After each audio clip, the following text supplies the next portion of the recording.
On our bodies, we're able to store excess calories, but it's in the form of fat. And fat can get broken down into smaller molecules through catabolic pathways into things called fatty acids.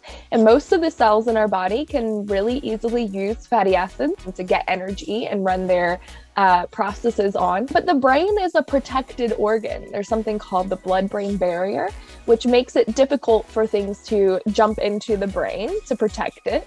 But that also can prevent fatty acids from easily going into the brain. So the brain is primarily using glucose for energy. But what happens when we go periods of time without food is that we don't have a lot of glucose stored in our body. We do have some in the form of glycogen in our liver and our skeletal muscle, but it's not very much. It can only hold us over for maybe a couple of days. And at that point, then you have to start breaking down the fat. And fat, again, will get converted into fatty acids, which is great for most of the body.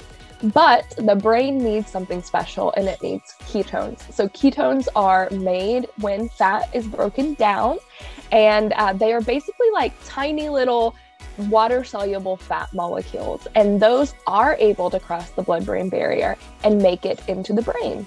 Animals in the wild and our early human ancestors regularly experienced episodic starvation and food scarcity. The average human can actually persist weeks or months without food, whereas without this adaptation, they think that most humans could only go a couple of weeks. So it was a very important step in human evolution.